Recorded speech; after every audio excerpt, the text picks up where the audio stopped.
আজ 11 জুন বৃহস্পতিবার জানিয়ে দেব আজকের বাছাই করা 40টি তাজা সংবাদ। খবরের শুরুতেই হেডলাইন্স। যে কংগ্রেস ছেড়ে নতুন দল গড়েছিলেন আজ আবার সেই কংগ্রেসেরই দরজায় মমতা। রাজনৈতিক মহলে জোর বিতর্ক। খাস্তালুক দক্ষিণ কলকাতাও হাতছাড়া মমতার। বিদ্রোহী শিবিরে মালা রায়, সায়নী ঘোষ সংখ্যা কত দাঁড়ালো?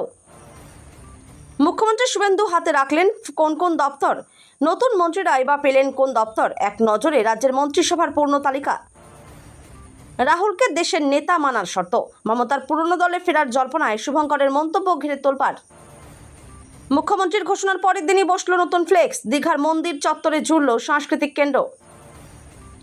গ্রেপ্তারির মতো কড়া পদক্ষেপ করতে পারবে না পুলিশ। অরূপ মামলায় নির্দেশ কলকাতা হাইকোর্টের। 3000 নয়, মাসে 4000 টাকা। বেকার গ্র্যাজুয়েটদের জন্য নয়া ভাতা ঘোষণা রাজ্যের। বন্ধ নয় এবার স্বচ্ছতা। লক্ষ্মীর ভাণ্ডার ও বেকার ভাতা নিয়ে বড় আপডেট। কংগ্রেসে মিশে যাচ্ছে তৃণমূল, জবাব এড়ালেন অধীর। কড়া মন্তব্য আব্দুল মান্নানের। টাটাকে রাজ্যে ফেরাতেই হবে। শিল্পমন্ত্রী হওয়ার পরেই বড় ঘোষণা তাপস রায়ের। রাহুল ও অভিষেকের 1.5 ঘন্টার রুদ্ধশ্বাস বৈঠক।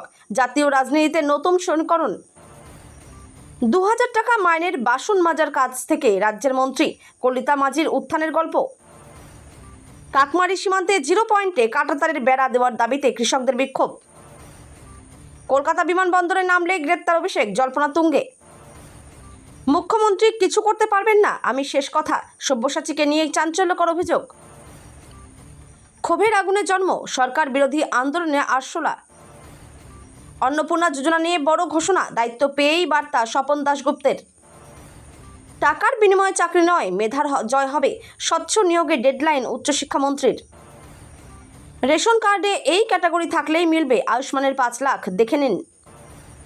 সংখ্যালঘু অধ্যুষিত মুর্শিদাবাদে তৃণমূলের নতুন ব্লক নিয়ে জল্পনা। মালদায় মাসের পর মাস স্কুলে অনুপস্থিত প্রধান শিক্ষক, অভিযোগে চাঞ্চল্য। তৃণমূল কি কংগ্রেসের সঙ্গে মিশে যাবে? জবাব দিলেন ঋতব্রত বন্দ্যোপাধ্যায়। নতুন ভোটারেরও শুনানি। বাংলায় আবার দীর্ঘ লাইন, কাটানি এসআইআর আতঙ্ক। 100 দিনের কাজ শুরু হতেই খুশির হাওয়া, স্বস্তিতে শ্রমিক পরিবার। রাম মন্দিরের দানের কোটি কোটি টাকা চুরি, অযোধ্যায় তোলপাড়। বড় বড় কোচিং সেন্টারের ঘুম উড়িয়ে দেওয়া কে এই খান স্যার? ত্রাণ সামগ্রী উদ্ধারের আবহে তড়িঘড়ি ফোন। কি ফেরত দিতে চাইলেন প্রাক্তন বিধায়ক? দুর্নীতির কথা জানালে কখনো স্টেপ নেওয়া হয়নি, বিস্ফোরক অভিযোগ শতাব্দী রায়ের। আলাদা ফর্ম জমা না করলেও অন্নপূর্ণা ভাণ্ডারের টাকা পাবেন এই মহিলারা। মালদায় বাড়ল হোল্ডিং সেন্টারের সংখ্যা, চালু 3য় কেন্দ্র। ফিরাদ হাকিমের বিরুদ্ধে থানায় অভিযোগ। কি অভিযোগ বিজেপি কর্মীর? তৃণমূলের হাতছাড়া হাওড়া জেলা পরিষদও, অনাস্থা 28 বিদ্রোহীর। দাউ দাউ আগুন জাহাঙ্গীরের দপ্তরে, অগ্নিকাণ্ড ঘিরে বড়সড় আশঙ্কা। ক্যান্সারের ওষুধে বড় ধাক্কা, দাম বাড়ানোর অনুমোদন, উদ্বেগ রোগীদের। অন্নপূর্ণা ভাণ্ডারের টাকা না পেয়ে বিডিও অফিসে মহিলাদের বিক্ষোভ। মুখ্যমন্ত্রী শুভেন্দুর সঙ্গে বৈঠক বিদ্রোহী তৃণমূল বিধায়কদের একাংশের। রাজ্যসভাতেও ধস তৃণমূলের। বাংলার 3টি আসন বিজেপির ঝুলিতে যাওয়ার জল্পনা। আগস্ট থেকে বদলে যাচ্ছে আইআরসিটিসি রিজার্ভেশন সিস্টেম, আসছে এআই প্রযুক্তি। এবারে বেশুরু যাদবপুরের সাংসদ সায়নী ঘোষ, পোস্ট ঘিরে জল্পনা। বিকেলেই নামলো সন্ধ্যা, কলকাতা জুড়ে ঝেঁপে বৃষ্টি ও ঝোড়ো হাওয়া। বিপুল ভারী বৃষ্টির সতর্কতা, জারি অ্যালার্ট, ভিজবে জেলার পর জেলা। এতক্ষণ শুনছিলেন সংবাদ শিরোনাম, এবার শুনবেন বিস্তারিত খবর। আজ আবার মমতা রাস্তায় নামলেন দোয়া ভিক্ষা করতে। রাজনৈতিক পর্যবেক্ষকদের একাংশের মতে তৃণমূলের অন্তরে ক্রমবর্ধমান অন্তর্দ্বন্দ্ব ও ভাঙন রুখতেই এই কৌশল নেওয়া হয়ে থাকতে পারে। অভিযোগ, দলের একটি বড় অংশ, বিশেষ করে লোকসভা ও বিধানসভার বেশ কয়েকজন বিধায়ক ও সাংসদ আলাদা ব্লক তৈরির পরিকল্পনা করছেন। তারা নিজেদের আসল তৃণমূল বলে দাবি করে দলের প্রতীক ও তহবিল দখলের চেষ্টা করতে পারেন বলে আশঙ্কা রয়েছে। সেই পরিস্থিতি সামাল দিতেই কি কংগ্রেসের ছত্রছায়ায় ফেরার পরিকল্পনা, তা নিয়ে শুরু হয়েছে জোর চর্চা। যত দিন যাচ্ছে সংসদের তৃণমূলের বিক্ষুব্ধ শিবিরে ভিড় যেন ততই বাড়ছে। দিন 2 আগে তৃণমূল সাংসদদের একটা বড় অংশ দিল্লিতে গিয়ে কেন্দ্রীয় মন্ত্রী ভূপেন্দ্র যাদবের বাড়িতে গিয়ে বৈঠক করেন শতাব্দী রায়, কাকলি ঘোষ দস্তিদারদের নেতৃত্বে। সেদিনই তৈরি হয় বিদ্রোহী ব্লক। সেই ব্লকের নাকি ভিড় ক্রমশ বাড়ছে, অন্তত বিদ্রোহীদের তেমনটাই দাবি। কিন্তু প্রশ্নটা হলো, ওই বিদ্রোহীদের সংখ্যাটা ঠিক কত? তারা আদৌ দলত্যাগ বিরোধী আইন এড়িয়ে যেতে পারবেন তো? বিদ্রোহী শিবিরের দাবি, তাদের হাতে সংসদ সংখ্যা 20-র বেশি। সেদিন নাকি 16 জন তৃণমূল সাংসদ সেখানে উপস্থিত ছিলেন। আরও 2 জন সেদিনের বৈঠকে ভার্চুয়ালি আরও 2 জন সাংসদ ছিলেন, তারাও নাকি সই করেছেন ওই চিঠিতে। এর মধ্যে বিদ্রোহী শিবিরে সাংসদের সংখ্যাটা আরও বেড়েছে বলেই খবর। মুখ্যমন্ত্রী হিসেবে শপথ নেওয়ার পর শুভেন্দু অধিকারী নিজের হাতে রেখেছেন স্বরাষ্ট্র ও পার্বত্য বিষয়ক, ভূমি ও ভূমি সংস্কার, উদ্বাস্তু ত্রাণ ও পুনর্বাসন, বিদ্যুৎ, আইন, তথ্য ও সংস্কৃতি এবং কর্মীবর্গ ও প্রশাসনিক সংস্কারের মতো গুরুত্বপূর্ণ দপ্তরগুলি। পাশাপাশি কিছুদিন আগে রাজ্যের যে 35 জন মন্ত্রী শপথ নিয়েছিলেন, এদিন তাদের মধ্যে 13 জন পূর্ণমন্ত্রী হিসেবে, 3 জন স্বাধীন দায়িত্বপ্রাপ্ত মন্ত্রী হিসেবে এবং 19 জন প্রতিমন্ত্রী হিসেবে দায়িত্বভার গ্রহণ করেছেন। আজ নবান্ন থেকে নতুন মন্ত্রীদের দপ্তর বন্টনের বিজ্ঞপ্তি জারি করা হয়েছে। এক নজরে দেখে নেওয়া যাক কোন মন্ত্রী কোন দপ্তরের দায়িত্ব পেলেন। রাজনৈতিক অস্তিত্ব পুনরুত্থানের তাগিদে কি তবে শেষমেশ 10 জনপথের শরণাপন্ন হতে হচ্ছে? সোনিয়া রাহুলের সঙ্গে একান্ত বৈঠকের পর যখন জাতীয় স্তরে জল্পনা একদা কংগ্রেস ভেঙে তৈরি হওয়া তৃণমূলকে এবার নিজের অস্তিত্ব রক্ষায় ফের কংগ্রেসে মিশে যেতে পারে, ঠিক তখনই প্রদেশ কংগ্রেসের অন্দরমহল থেকে যে বয়ান ভেসে এলো তা এক কথায় রাজনৈতিকভাবে অত্যন্ত তাৎপর্যপূর্ণ। প্রদেশ কংগ্রেস সভাপতি শুভঙ্কর সরকার যে ভাষায় এই ঘর ওয়াপসির জল্পনা নিয়ে প্রতিক্রিয়া দিয়েছেন তা দেখে ওয়াকিবহাল মহলে একটাই প্রশ্ন, জাতীয় স্তরে বিজেপি বিরোধী প্রধান মুখ হয়ে ওঠার যে দাবি তৃণমূল এতদিন করে আসছিল তা কি এবার দিল্লির দরবারে ধাক্কা খেলো? দীঘার জগন্নাথ মন্দিরের মূল প্রবেশদ্বারের বাইরের দিকে জগন্নাথ ধাম লেখা ছিল, তা ইতিমধ্যেই খুলে ফেলা হয়েছে। মন্দির প্রাঙ্গণে বসানো হয়েছে নতুন flex, Shri Shri Jagannath cultural centre. দীঘার জগন্নাথ মন্দিরের নতুন ফ্লেক্স মুখ্যমন্ত্রী শুভেন্দু অধিকারীর নির্দেশের 24 ঘন্টার মধ্যে বদলে গেল দীঘার জগন্নাথ মন্দির চত্বরের বোর্ড। ধাম মুছে গিয়ে বসলো সাংস্কৃতিক কেন্দ্র। বুধবার দীঘার মন্দির প্রাঙ্গণে বসানো হলো শ্রী শ্রী জগন্নাথ কালচারাল সেন্টার লেখা ফ্লেক্স। দীঘার মন্দিরকে জগন্নাথ ধাম বলে পরিচয় দেওয়া নিয়ে পূর্বতন সরকারের জামানাতেই বিতর্ক দানা বেঁধেছিল। সরকারি নথিতে এটি কালচারাল সেন্টার হিসেবে চিহ্নিত, কিন্তু নির্মাণের পরে ধাম শব্দটি জুড়ে দেওয়া হয়। মেসি কাণ্ডে গ্রেপ্তারের আশঙ্কা করে কলকাতা হাইকোর্টের দ্বারস্থ হয়েছিলেন রাজ্যের প্রাক্তন ক্রীড়ামন্ত্রী অরূপ বিশ্বাস। গত 8ই জুন শুনানির সময় বিচারপতি সৌগত ভট্টাচার্যের একক বেঞ্চ তাকে কোনো রক্ষাকবচ দেননি। আজ ফের ছিল এই মামলার শুনানি। এদিন বিচারপতির স্পষ্ট নির্দেশ, পুলিশের দ্বারা নির্ধারিত দিনে হাজিরা দিতেই হবে অরূপ বিশ্বাসকে। 48 ঘন্টা আগে দিতে হবে নোটিশ। তদন্ত চলবে তদন্তের মতো করেই, কোনো রকম স্থগিতাদেশ নয়। বিচারপতির আরও নির্দেশ, তদন্ত সব রকম সহযোগিতা করতে হবে রাজ্যের প্রাক্তন মন্ত্রীকে। বেকার গ্র্যাজুয়েটদের মাসে 4,000 টাকা দেওয়ার একটি প্রকল্প শীঘ্রই শুরু হতে চলেছে। এই প্রকল্পের জন্য কী কী যোগ্যতা লাগবে এবং কারা আবেদন করতে পারবেন তা নিয়েই এই গ্যালারি। জেনে নিন কোথায় ও কিভাবে আবেদন করবেন। বেকার গ্র্যাজুয়েটদের জন্য বড় ঘোষণা নতুন সরকারের। বেকার গ্র্যাজুয়েটদের মাসে 4,000 টাকা দেওয়ার একটি প্রকল্প শীঘ্রই শুরু হতে চলেছে। এর আগে নতুন সরকার বেকার গ্র্যাজুয়েটদের মাসে 4,000 টাকা দেওয়ার কথা ঘোষণা করেছিল। গ্র্যাজুয়েটদের জন্য 4,000 টাকা এবং দ্বাদশ শ্রেণী পাস, ডিপ্লোমা বা ITI পাস করা প্রার্থীদের জন্য মাসে 2,500 টাকা আর্থিক সাহায্যের কথা বলা হয়েছিল। রাজ্য সরকার পরিবর্তনের পর লক্ষ্মীর ভাণ্ডার, কন্যাশ্রী সহ একাধিক পুরনো প্রকল্পের ভবিষ্যৎ নিয়ে তৈরি হওয়া ধোঁয়াশা কাটাতে মুখ খুললেন বিজেপির কেন্দ্রীয় নেতা দিলীপ ঘোষ। মঙ্গলবার উলুবেড়িয়া 2 নম্বর ব্লকে 100 দিনের কাজের এক অনুষ্ঠানে যোগ দিয়ে তিনি স্পষ্ট করলেন, কোনো প্রকল্পই পুরোপুরি বন্ধ হচ্ছে না, বরং ভাতার বন্টন প্রক্রিয়ায় স্বচ্ছতা আনা হচ্ছে। ভাতার বন্টন ও অনিয়ম নিয়ে দিলীপ ঘোষের বক্তব্য। নতুন সরকারের কার্যপদ্ধতি নিয়ে দিলীপ ঘোষ দাবি করেন যে বিগত সরকার রাজনৈতিক ফায়দা তুলতে প্রকল্পগুলির অপব্যবহার করেছে। তার কথায় আগের সরকার নিজের লোকেদের সুবিধা পাইয়ে দিত। লক্ষ্মীর ভাণ্ডারের নামে 3.5 লক্ষ পুরুষের অ্যাকাউন্টে অবৈধভাবে টাকা ঢুকেছে, যা নতুন সরকার মেনে নেবে না। বিধানসভা নির্বাচনে ধরাশায়ী হয়েছে দল, এখন তৃণমূলে হাতছাড়া হওয়ার জোগাড়। সেই আবহের কংগ্রেসে তৃণমূল মিশে যেতে পারে বলে জোর জল্পনা। দিল্লিতে দফায় দফায় সোনিয়া গান্ধী এবং রাহুল গান্ধীর সঙ্গে দেখা করেছেন মমতা বন্দ্যোপাধ্যায় এবং অভিষেক বন্দ্যোপাধ্যায়। সোনিয়াই মমতাকে কংগ্রেসে মিশে যাওয়ার প্রস্তাব দিয়েছেন বলে কংগ্রেস সূত্রে জানা যাচ্ছে।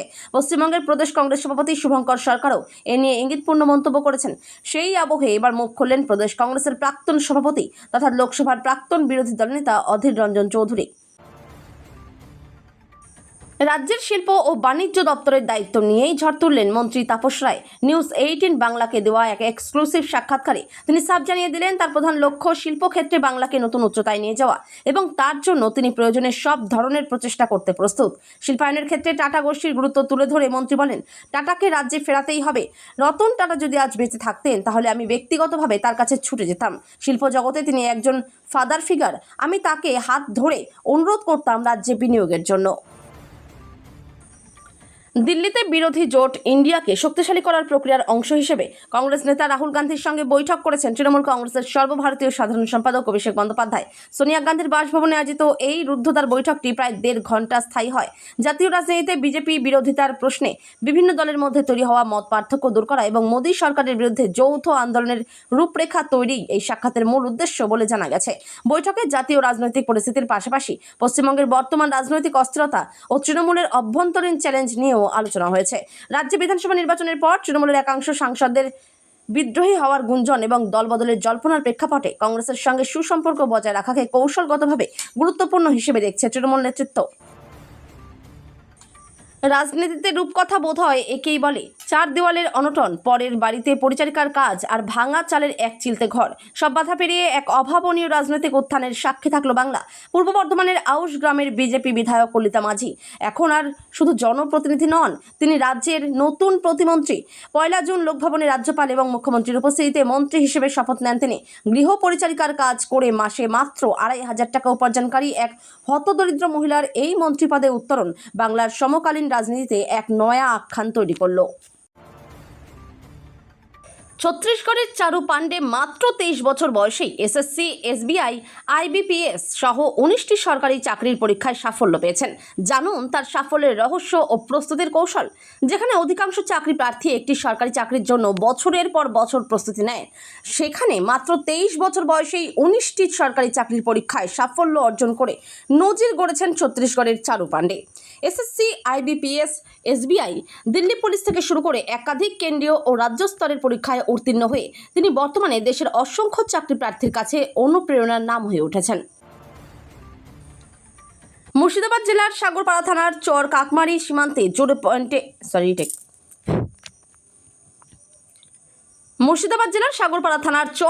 সীমান্তে জিরো পয়েন্টে কাঁটাতারের বেড়া দেওয়ার দাবিতে কৃষকদের পথ অবরোধ করে বিক্ষোভ। বুধবার সকালে সীমান্তের 0 পয়েন্টের অনেক ওপরে জমি মাপযোগ করতে দেখে কৃষকরা ক্ষোভ দেখাতে শুরু করে। সীমান্তবর্তী এলাকার নিজেদের নিরাপত্তা ও ফসলের সুরক্ষার দাবিতে পথ অবরোধ করে বিক্ষোভে সামিল হন স্থানীয় কৃষকরা। বুধবার সকালে সাগরপাড়া থানার চর কাকমারি সীমান্তের 0 পয়েন্ট এলাকায় কাঁটাতারের বেড়া দেওয়ার দাবিতে সাহেবনগর বাজারে পথ অবরোধ করে প্রতিবাদ আন্দোলন করেন তারা।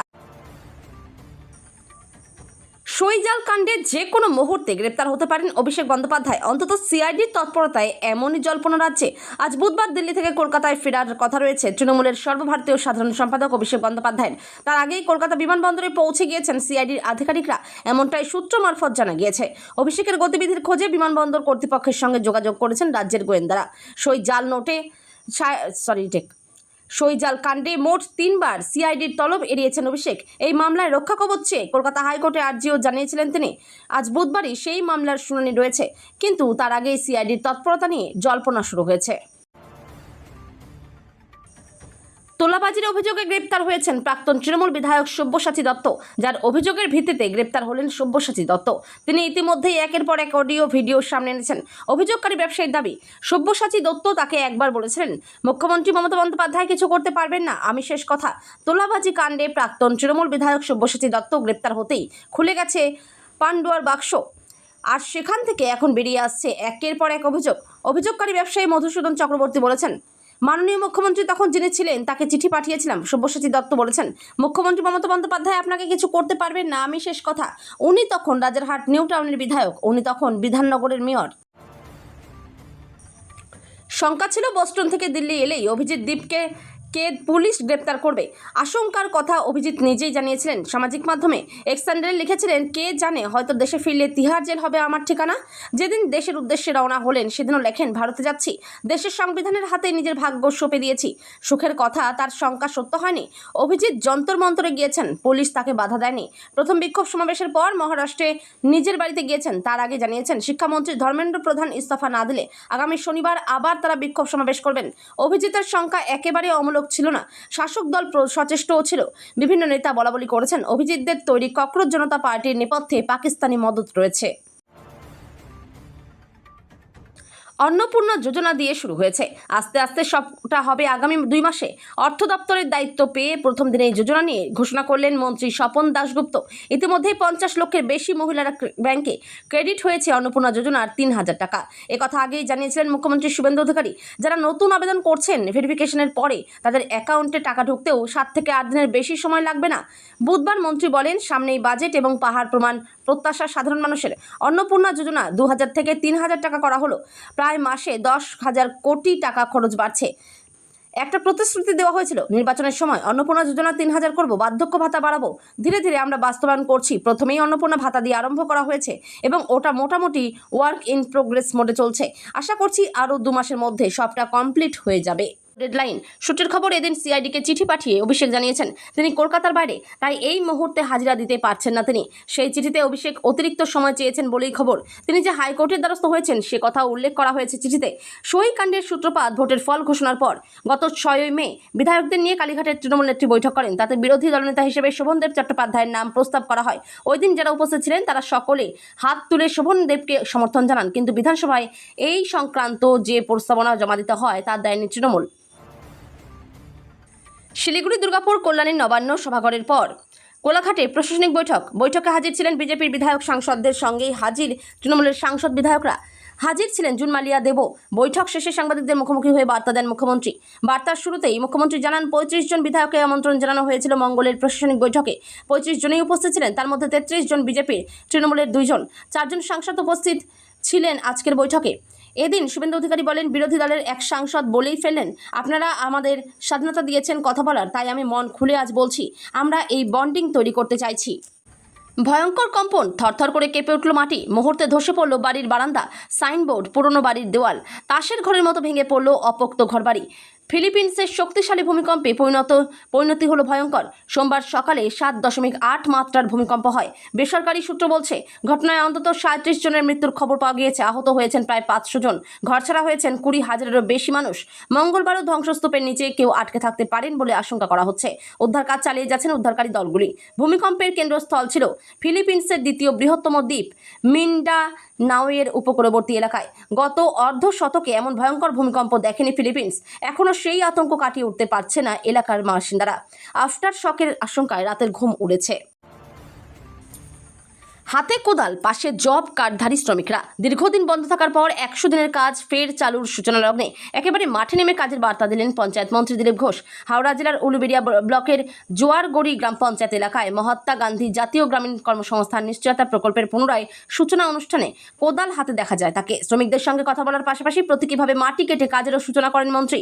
মঙ্গলবার জোয়ারগড়ি গ্রাম পঞ্চায়েত এলাকায় মাটি কাটা কাজের মাধ্যমে প্রকল্পের উদ্বোধন করা হয়।